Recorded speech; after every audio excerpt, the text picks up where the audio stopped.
दोस्तों, स्वागत है आपका एग्जाम क्लिक कॉर्नर पोर्टल में। फ्रेंड्स, जैसा कि आपको पता है, हम लोग कर रहे हैं टीसीएस के 4600 जीके की क्वेश्चन की सीरीज, जो उसने जितने भी एग्जाम कराए थे 2020 में एसएससी के, उसमें पूछे थे। तो उसका ये पार्ट 12 है। इससे पहले के 11 पार्ट अगर आपने नहीं देखे हैं तो आप चैनल पर जाकर उनको देख सकते हैं, उसका प्लेलिस्ट आपको मिल जाएगा। तो इस वाली वीडियो हम लोग करेंगे एसएससी सीजीएल का 4 मार्च 2020 को जो पेपर हुआ था थर्ड शिफ्ट में, और इसके अलावा जितने भी पेपर्स हैं उनको भी हम एक एक करके देखेंगे। तो इससे आपके क्वेश्चन तो कलेक्ट हो ही रहे हैं, और सबसे बड़ी बेनिफिट इससे आपको ये मिलेगी कि इससे आपको एग्जाम के लेवल का पता चल जाएगा कि एग्जाम में किस टाइप के क्वेश्चन पूछे जाते हैं, हिस्ट्री, पॉलिटी, जीके और करंट किस लेवल का पूछा जाता है। तो आपको अपनी तैयारी में मेरा छोटा सा सहयोग पसंद आ रहा हो तो चैनल को सब्सक्राइब जरूर करिए, और आप हमारे टेलीग्राम चैनल को भी ज्वाइन कर सकते हैं। उसका लिंक मैं डिस्क्रिप्शन बॉक्स में दे दे रहा हूँ। अब देखते हैं हम लोग क्वेश्चन क्या पूछे गए थे इस शिफ्ट में। तो उसमें पहला क्वेश्चन करंट का पूछा गया था। कोई 4 मंजिला इमारत थी जो अवैध बनाई गई थी, तो उससे रिलेटेड पूछा गया था कि उच्चतम न्यायालय जो सुप्रीम कोर्ट है उसने उसे ढहाने का आदेश दिया था। तो ये क्वेश्चन इसलिए इंपॉर्टेंट हो जाता है, इसलिए पूछ लिया गया क्योंकि ये सुप्रीम कोर्ट का ऑर्डर था। वैसे इस क्वेश्चन में कोई दम नहीं थी, फिर भी आपको इस क्वेश्चन से काफ़ी चीज़ें सीखना चाहिए कि सुप्रीम कोर्ट जो निर्देश देता है उनसे भी क्वेश्चन एग्जाम में बन जाते हैं। तो इसकी जगह एक दूसरा क्वेश्चन करते हैं हम कि केरल में एक योजना लॉन्च की गई है वहाँ के गवर्नर मोहम्मद आरिफ खान द्वारा कि 1 स्कूल 1 आईएएस, मतलब एक स्कूल से एक आईएएस बच्चा तो कम से कम निकले ही। इसके लिए वहाँ के स्कूलों से 10,000 बच्चों को सिलेक्ट किया जाएगा और उन्हें आईएएस की कोचिंग प्रोवाइड की जाएगी। तो इसका राज्य पूछा जा सकता है आपसे, काफ़ी चर्चा में रही, तो आपको बताना है केरल में शुरू हुई है। नेक्स्ट पूछा था उस कंपनी का नाम बताइए जिसने एक संपूर्ण स्टॉक संव्यवहार में $337 मिलियन के उद्यम मूल्य पर ऑनलाइन ट्रैवल पोर्टल, यानी कि इसमें पूछा था यात्रा ऑनलाइन को किसने खरीदा है। तो इसको खरीदा था ईविक्स इंक्लूसिव ने। जैसे कि फेसबुक या गूगल किसी छोटी कंपनी का अधिग्रहण करती है तो उससे भी क्वेश्चन बन सकता है। तो इसके जगह हम क्वेश्चन करते हैं कि भारत के जो 67वें ग्रैंड मास्टर बने हैं अभी हाल में, वो बने हैं लियोन मेंडोका। ये गोवा के हैं, केवल इनकी 14 साल उम्र है। तो टोटल इनको मिलाकर भारत में अभी तक 67 ग्रैंड मास्टर हो चुके हैं। और आपने देखा होगा शतरंज वाले पोर्शन से कुछ एग्जाम में ज़्यादा ही क्वेश्चन पूछे जाते हैं, तो उसी से रिलेटेड मैंने यहाँ पर बता दिया, इसके काफ़ी ज़्यादा चांसेस हैं इसको पूछा जाए। नेक्स्ट पूछा था निम्नलिखित में से कौन सा मुगल शासकों का गलत अनुक्रम है। तो इसमें सबसे पहले पढ़ने वाली चीज़ होती है, इसमें गलत अनुक्रम बताना है, सही नहीं बताना है। एग्जाम में पढ़ते समय हम ये शब्द नहीं पढ़ते और हमारा क्वेश्चन गलत हो जाता है। तो शुरुआत के मुगल बादशाहों का क्रम तो जनरली सबको पता होता है कि सबसे पहले बाबर आया था भारत में, उसके बाद हुमायूं, फिर अकबर, फिर जहांगीर, इसी का नाम सलीम था, उसके बाद शाहजहां और उसके बाद औरंगजेब आता है। तो इसके अकॉर्डिंग जो क्वेश्चन का गलत आंसर होगा वो होगा ये वाला। अकबर के बाद शाहजहां नहीं जहांगीर आया था, तो ये वाला ऑप्शन गलत है। और अगर बात की जाए मुगल बादशाहों के क्रम की, तो एक बहुत अच्छी ट्रिक है इसकी, इसको मैंने थोड़ा सा मॉडिफाई किया है। ट्रिक होती है भाजी, सब्जी और माँ साहब। तो इसको मैंने ऐसे लिखा है कि आप इसमें कंफ्यूज ना हो। भाजी में से आई हटा दिया है, सब्जी में से आई हटा दिया है, क्योंकि उसका कोई यूज़ नहीं था, यूजलेस थी वो। और इसको भी ऐसे मैंने सेट कर दिया है, जैसे कि फॉर में छोटा ओ कर दिया, इसका कोई मतलब नहीं है, इससे आप एग्जाम टाइम में कंफ्यूज ना हो। तो मैं आपको सजेस्ट करूंगा कि आप इस ट्रिक को सीखने से पहले, इसको डिकोड करने से पहले कम से कम 10-12 बार अपने मन से कॉपी पेन पर इसको लिख लें कि इसमें कौन कौन सी अक्षर हैं और किसको कैसे लिखना है, फिर इसको डिकोड करना सीखें। आप इस तरीके से हमेशा के लिए मुगल बादशाहों का क्रम याद रख पाएंगे। तो चलिए इसको डिकोड करते हैं। इसमें जो पहला है बी से है बाबर, उसके बाद एच से है हुमायूं, उसके बाद अकबर, फिर जहांगीर, और यहाँ पर एस का मतलब है शाहजहां, फिर औरंगजेब, उसके बाद बहादुर शाह प्रथम, उसके बाद जहांदर शाह, और यहाँ पर एफ का मतलब है फर्रुखसियर, और ओ का कोई मतलब नहीं है। आर का मतलब है रफ़ी उद दर्जात, दूसरे आर का मतलब है रफ़ी उद दौला, एम का मतलब है मोहम्मद शाह, ए का मतलब है अहमद शाह, और दूसरे ए का मतलब है आलमगीर सेकंड, और यहाँ पर एस का मतलब है शाह आलम, और यहाँ पर ए का मतलब है अकबर सेकंड, और बी का मतलब है जो लास्ट मुगल बादशाह था बहादुर शाह जफर या बहादुर शाह सेकंड। तो इस तरीके से आप सारे याद रख सकते हैं, बस थोड़ी सी मेहनत करनी पड़ेगी आपको। नेक्स्ट है हाल ही में हटाया गया अनुच्छेद 370 भारत के किस राज्य से संबंधित। बहुत सिंपल है, किस राज्य से है, ये है आपका जम्मू एंड कश्मीर से। एक और आर्टिकल है आर्टिकल 35A, फिलहाल अब ये दोनों आर्टिकल हट चुके हैं, 35A भी हट चुका है। नेक्स्ट है पारंपरिक नृत्य शैलियों भवाई और कालबेलिया, इनकी उत्पत्ति किस भारतीय राज्य में हुई थी। तो ये जो नृत्य शैलियाँ हैं ये हैं राजस्थान की। आप एक चीज़ नोटिस कर रहे होंगे कि एग्जाम में आप सिंपल क्वेश्चन नहीं पूछा जाता है। एग्जाम में ऐसा टफ क्वेश्चन पूछ रहे हैं नृत्यों से और मंदिरों से, और जो भी वन्य जीव अभयारण्य वगैरह हैं, जनजातियां हैं, उनसे बड़ा टफ क्वेश्चन पूछे जाना लगा है। तो इसके लिए हमें अपनी तैयारी भी अच्छे लेवल की करनी है। तो देखते हैं और सबको हम। पंजाब का एक नृत्य है गिद्धा, असम का है बारूगुम्बा और ओडिशा का है संबलपुरी नृत्य। नेक्स्ट है, ईरानी मेजर जनरल कासिम सुलेमानी की हाल ही में यानी कि जनवरी 2020 में अमेरिकी सेना द्वारा कहां पर हत्या कर दी गई। तो हम इसको बहुत अच्छी तरीके से डिस्कस कर चुके हैं कि इनको क्यों मारा गया था और कहां पर मारा गया था। इराक में मारा गया था। तो चलिए इसकी जगह हम एक और करंट का क्वेश्चन करते हैं। क्वेश्चन क्या है, महान भारतीय शास्त्रीय संगीतकार उस्ताद गुलाम मुस्तफ़ा का निधन हो गया है। तो इसको आपको याद रखना है, आपसे पूछा जा सकता है ये किस क्षेत्र से संबंधित है, तो आपको बताना है ये संगीतकार थे। बहुत इंपॉर्टेंट क्वेश्चन है क्योंकि इनको पद्म भूषण, पद्मश्री, पद्म विभूषण जितने भी होते हैं सब मिल चुका है, तो उस लिहाज से काफ़ी इंपॉर्टेंट हो जाते हैं। नेक्स्ट है, रसायन विज्ञान में 2 बार नोबेल पुरस्कार प्राप्त करने वाले विश्व के एकमात्र वैज्ञानिक कौन है। तो इसमें तो फंसा दिया आपको, बड़ी मुश्किल से हमें ये याद होता है कि 2 बार किसको मिला है। अब इसमें पूछ रहा है केमिस्ट्री में 2 बार किसको मिला है। तो देखते हैं हम लोग। जॉन वर्डीन जो हैं उनको फिजिक्स में 2 बार मिला है। मैडम कुरी को 2 बार मिला है, एक बार फिजिक्स में, एक बार केमिस्ट्री में। और लिनस पॉलिंग को एक बार केमिस्ट्री में मिला, एक बार शांति के लिए मिला। और फ्रेडरिक सेंगर को 2 बार मिला है केमिस्ट्री के लिए। तो यही वाला हमारा राइट आंसर हो जाता है। 2 ऐसी संस्थाएं भी हैं जो एक से अधिक बार नोबेल पुरस्कार जीत चुकी हैं। कौन कौन सी संस्थाएं हैं वो? एक तो है red cross, ICRC, international committee of red cross, जिसका जो हेडक्वार्टर है वो जिनेवा में है। ये मानवाधिकारों के लिए लड़ने वाली संस्था है कि कोई व्यक्ति जेल वगैरह में बंद है तो उसके साथ मानवीय व्यवहार किया जाए, उसके लिए काम करती है। और दूसरी संस्था है UNHRC। इसका भी काम करने का तरीका कुछ ऐसा ही है, लेकिन ये रिफ्यूजीज़ के लिए वर्क करती है। United nation high commission for refugee, इसका भी हेडक्वार्टर जिनेवा में है। इस वाली संस्था रेड क्रॉस को 3 बार शांति का नोबेल पुरस्कार मिल चुका है और इसको 2 बार शांति का नोबेल पुरस्कार मिल चुका है। नेक्स्ट पूछा था, अमेरिकी वैज्ञानिक एडविन हबल का नाम निम्नलिखित में से किस सिद्धांत से जुड़ा है। तो इसका जो राइट आंसर है वो है बिग बैंग सिद्धांत से जुड़ा है। लेकिन बिग बैंग सिद्धांत एडविन हबल ने नहीं दिया था, बिग बैंग सिद्धांत दिया था जॉर्ज लेमेंटियर ने। ये बेल्जियम के एक पादरी थे। फिर इनका नाम, एडविन हबल का नाम इस सिद्धांत से कैसे जुड़ा, तो उसको हम थोड़ा समझते हैं कि बिग बैंग सिद्धांत होता क्या है। देखिए, ऐसा माना जाता है कि दुनिया बनने के पहले एक छोटा सा बिंदु था, कुछ नहीं था, ना प्लैनेट्स थे ना गैलेक्सी थी। वो बिंदु था एकदम इनफाइनाइट डेंसिटी वाला। फिर उसमें अचानक से विस्फोट हुआ और इसी विस्फोट को कहते हैं बिग बैंग। उसके बाद वो बिंदु लगातार फैलता जा रहा है और ये प्लैनेट्स, आकाशगंगाएं वगैरह बनती जा रही हैं। और जब 2 आकाशगंगाएं दूर दूर जाती हैं तो उनके बीच में जो भी स्थान होता है उसमें नई आकाशगंगा बन जाती है। तो यही सब बताती है बिग बैंग थ्योरी। फिर बात आती है कि इसमें एडविन हबल का क्या योगदान है। तो देखिए, ये वाली बिग बैंग थ्योरी आने से भी पहले 1920 में आई थी ये थ्योरी। इस थ्योरी के आने से भी पहले एडविन हबल बता चुके थे कि जब 2 गैलेक्सीज एक दूसरे से दूर जाती हैं तो उनके बीच में नई गैलेक्सी का जन्म हो जाता है।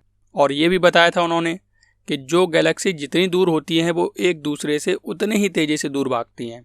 तो इसलिए इस क्वेश्चन का राइट आंसर ये वाला सही है। इनको सम्मान देने के लिए 1990 में इन्हीं के नाम पर अंतरिक्ष में एक हबल टेलीस्कोप लगाया गया था।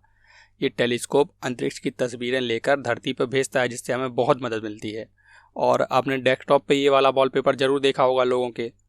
तो ये वाला वॉलपेपर है जो फोटो ईगल नेबुला की फोटो है, ये भी इसी हबल टेलीस्कोप ने हमारे पास भेजी है।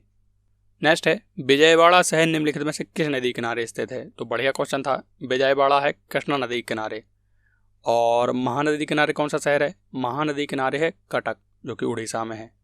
और ताप्ती नदी किनारे बहुत ही फेमस है सूरत। और गोदावरी किनारे नासिक शहर है। नेक्स्ट पूछा था, वीरेंद्र सहवाग के अलावा केवल एक भारतीय बल्लेबाज ने टेस्ट क्रिकेट में 13 शतक बनाया है। इस बल्लेबाज का नाम बताइए। तो ये बल्लेबाज हैं करुण नैयर। हमने देखा था विराट कोहली 4 डबल सेंचुरी लगा चुके हैं, लेकिन यहाँ पर बात की जा रही है ट्रिपल सेंचुरी की। तो भारत में 2 लोग ऐसा काम कर चुके हैं, वीरेंद्र सहवाग और करुण नैयर। ये उनकी फ़ोटो है। ये कर्नाटक डोमेस्टिक टीम की तरफ से खेलते हैं और इनको IPL में देखा होगा आपने, कोलकाता नाइट राइडर्स की तरफ से खेलते हैं। और 2016 में ये टेस्ट क्रिकेट के लिए डेब्यू भी कर चुके हैं भारत की टीम की ओर से। नेक्स्ट है, भौतिकी और खगोल विज्ञान में उस परिघटना का नाम क्या है जिसमें एक चुंबकीय क्षेत्र में प्रकाश स्रोत को रखने पर कुछ भिन्न आवृत्ति के 2 या 2 से अधिक घटकों में वर्णक्रमीय रेखा का विभाजन सम्मिलित है। तो एक टफ क्वेश्चन था, इसको आप नहीं कर पाएंगे। इसका जो आंसर है वो है जीमान इफेक्ट कहलाता है। ये देखिए होता क्या है, इसको हम फिगर के थ्रू समझते हैं। इस फिगर में आप देखिए, जैसे ही हम एक लाइट सोर्स में चुंबकीय क्षेत्र को रखेंगे और उस चुंबकीय क्षेत्र को पोलराइज करते जाएंगे, मतलब यहाँ पर आप देख सकते हैं, यहाँ पर आप देखिए जैसे हमने सर्कुलर पोलराइजेशन को ज़्यादा किया तो इसका जो स्पेक्ट्रम है वो अचानक से बदलने लग जाता है। इसी को कहते हैं जीमान इफेक्ट। नेक्स्ट है, संपूर्ण पृथ्वी पर दिन और रात कब बराबर होते हैं। तो बढ़िया क्वेश्चन है ये, इसको हम समझते हैं, उसके बाद इसका आंसर देखेंगे। तो इसके लिए आपको एक की पॉइंट याद रखना होगा कि हमारे यहाँ 21 जून को योग दिवस मनाया जाता है। क्यों मनाया जाता है? क्योंकि वो गर्मियों में सबसे बड़ा दिन होता है। हमने ये एक पॉइंट पकड़ लिया। अब इसी के थ्रू हम पूरा क्वेश्चन सॉल्व कर लेंगे। 21 जून को है दिन बड़ा। जब दिन सबसे बड़ा है तो रात सबसे छोटी होगी ना उस समय। जून के बाद एक तरीके से देखा जाए तो मौसम बदलता है और सर्दियों की शुरुआत सी होने लगती है। हालांकि सर्दी उतनी पड़ती तो नहीं, लेकिन एक तरीके से ये कहा जा सकता है कि दिन छोटा होने लगता है। दिन छोटा होने से मतलब है ये छोटा होता जाएगा और रात बड़ी होती जाएगी। तो एक समय ऐसा आएगा 21 सितंबर को कि दिन और रात बराबर होने लगेंगे। और फिर सितंबर के 3 महीने बाद, ये 3-3 महीने का पूरा क्रम चलता है, तो सितंबर के 3 महीने बाद दिसंबर की सर्दी आएगी। दिसंबर की सर्दी में आप जानते हैं रात बहुत बड़ी होती है, उसके मुकाबले दिन बहुत छोटा होता है। पता नहीं चलता कब निकल जाता है रजाई में बैठे बैठे। मतलब कहने का है कि 21 दिसंबर को दिन सबसे छोटा होता है साल में और 21 जून को दिन सबसे बड़ा होता है साल में। फिर दिसंबर के बाद फिर से सर्दी खत्म होने वाली होती है, फिर से गर्मियों की एक तरीके से शुरुआत होती है जनवरी फरवरी में।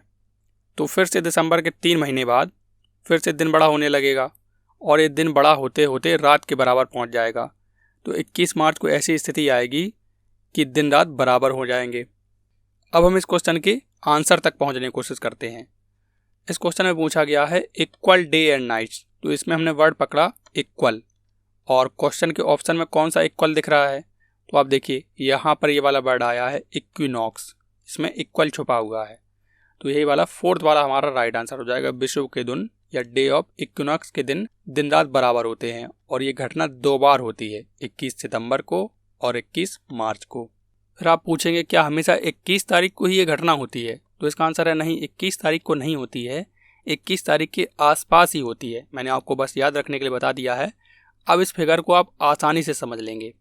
फिगर में क्या बताया जा रहा है कि सबसे बड़ा दिन 21 जून, सबसे छोटा दिन 21 दिसंबर, और सबसे छोटे दिन को कहते हैं विंटर सोल्स्टाइस और सबसे बड़े दिन को कहते हैं समर सोल्स्टाइस। और जब दिन रात बराबर होते हैं तो उनको इक्विनॉक्स कहते हैं। इक्विनॉक्स की स्थिति 2 बार बनती है, एक बार सर्दियों में, एक बार गर्मियों में। नेक्स्ट है, निम्नलिखित में से कौन केरल के वर्तमान में यानी कि जनवरी 2020 तक राज्यपाल हैं? वैसे ये अभी भी हैं। कौन है ये? आरिफ मोहम्मद खान। और यहाँ के चीफ मिनिस्टर कौन है? तो केरल के चीफ मिनिस्टर हैं पिनराई विजयन। इनकी पार्टी है भारतीय कम्युनिस्ट पार्टी मार्क्सवादी। नेक्स्ट है, उन 2 भारतीय अभिनेताओं के नाम बताएं जिन्हें 66वें राष्ट्रीय फिल्म पुरस्कार समारोह 2019 में संयुक्त रूप से सर्वश्रेष्ठ अभिनेता का राष्ट्रीय पुरस्कार प्रदान किया गया। तो ये जो अभिनेता हैं वो हैं आयुष्मान खुराना और विक्की कौशल। आयुष्मान खुराना को मिला था इनकी फिल्म अंधाधुन के लिए और विक्की कौशल को मिला था फिल्म उरी के लिए। तो इस बार 2020 में जो 67वें राष्ट्रीय फिल्म पुरस्कार दिए जाने थे वो तो हो नहीं पाए कोरोना की वजह से। तो फिर भी हम इसके बदले एक क्वेश्चन कर लेते हैं करंट का कि 51वां international film festival of India कहाँ पर आयोजित किया गया? तो ये आयोजित किया गया था जनवरी 2021 में गोवा में। ये वाला फेस्टिवल इससे डिफरेंट है क्योंकि ये नेशनल फेस्टिवल है और ये इंटरनेशनल फिल्म फेस्टिवल है। नेक्स्ट पूछा था, पूर्व केंद्रीय मंत्री और कर्नाटक के पूर्व मुख्यमंत्री डी.वी. सदानंद गौड़ा वर्तमान में यानी कि फरवरी 2020 तक केंद्रीय मंत्रिमंडल में कैबिनेट मंत्री हैं। उनका विभाग क्या है? तो ये अभी भी हैं। इनका विभाग है केमिकल एंड फर्टिलाइजर्स मिनिस्ट्री। और इसके अलावा जो लॉ जस्टिस वाले हैं वो है रविशंकर प्रसाद, और ministry of consumer affairs and food and public distribution सार्वजनिक वितरण है पीयूष गोयल के पास। एडिशनल चार्ज मिला हुआ इनको क्योंकि इसके जो मिनिस्टर थे रामविलास पासवान लोक जनशक्ति पार्टी के, उनकी तो डेथ हो गई अभी हाल में, तो इनको एडिशनल चार्ज मिल गया। और आदिवासी मामलों के हैं अर्जुन मुंडा। नेक्स्ट है, निम्नलिखित में से किसे बंगाल के मुस्लिम पुनर्जागरण के रूप में जाना जाता है? तो आप सोच रहे होंगे कि इसका राइट आंसर होना चाहिए सर सैयद अहमद खां, जो कि बिल्कुल गलत है। ये इसके नहीं थे। इसका जो राइट आंसर है वो है नवाब अब्दुल लतीफ़ खान। ये थे बंगाल के मुस्लिम पुनर्जागरण के जनक। और यहाँ पर लिखा हुआ है नवाब सलीमुल्लाह खान। तो इन्होंने आगा खां के साथ मिलकर मुस्लिम लीग की स्थापना की थी। और एक और मुस्लिम लीग थी जो आमिर अली ने बनाई थी, लंदन मुस्लिम लीग। ये इसकी शाखा नहीं है, ये एक अलग संस्था थी जो कि लंदन में काम करती थी। और सर सैयद अहमद खान को तो आप अच्छे से जानते होंगे, अलीगढ़ यूनिवर्सिटी इन्होंने बनाई थी। वैसे इन्होंने अलीगढ़ यूनिवर्सिटी नहीं बनाई थी, इन्होंने बनाया था एक college, Mohammedan Anglo oriental college 1875 में। बाद में उसी कॉलेज का नाम बदल के अलीगढ़ यूनिवर्सिटी पड़ जाता है, अलीगढ़ मुस्लिम विश्वविद्यालय 1920 में। नेक्स्ट पूछा था 2019 में प्रकाशित पुस्तक द सेंट ऑफ गॉड के लेखक कौन है। तो ये जो पुस्तक थी ये सैकद मजूमदार की थी। इसके बदले हम लेटेस्ट पुस्तक देखते हैं। एक लेटेस्ट बुक है जो जनवरी 2021 में आई है, मेकिंग ऑफ अ जनरल। इसके जो लेखक हैं वो हैं कौनसाम हिमालय सिंह। इनको आप ऐसे याद रख सकते हैं कि एग्जाम में जब इस बुक का नाम आएगा तो साथ में अ हिमालय इको भी लिख के आएगा, तो हिमालय से आप इनको रिलेट कर सकते हैं, इनके नाम में भी हिमालय सिंह आया है। नेक्स्ट पूछा था, ये भी टफ क्वेश्चन पूछ लिया काफ़ी। उस परिघटना का नाम क्या है जो प्रकाश के परिकिरण के फलस्वरूप होती है, जिसमें पहाड़ की चोटी सूर्योदय और सूर्यास्त के समय गुलाबी या नारंगी हो जाती है।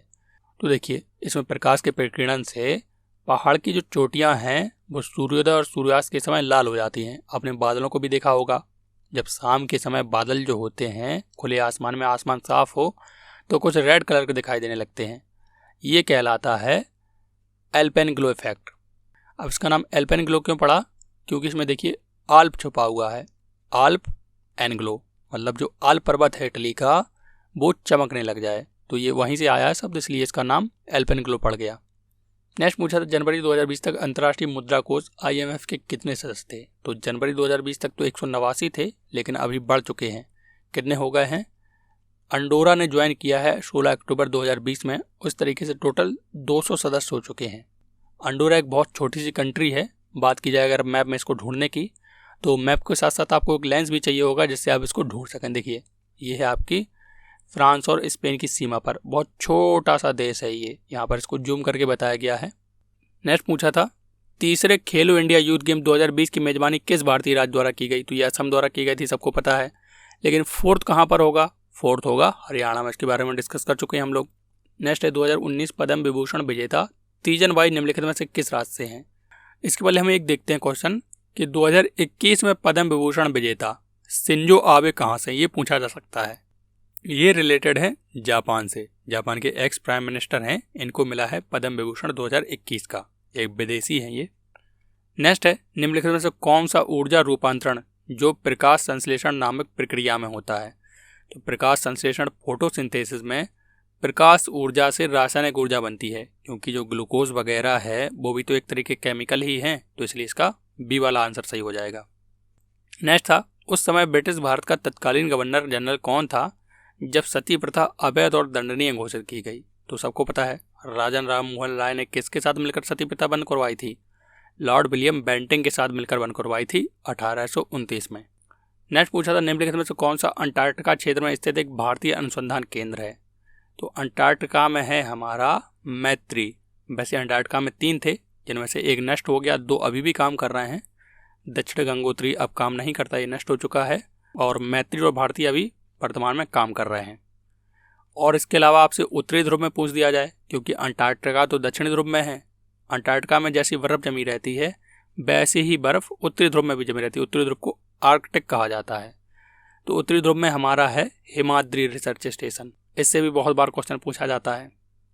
नेक्स्ट है a corner of a foreign field the Indian history of a British sport नामक भारतीय क्रिकेट के रमणीय उपन्यासात्मक इतिहास के लेखक कौन है।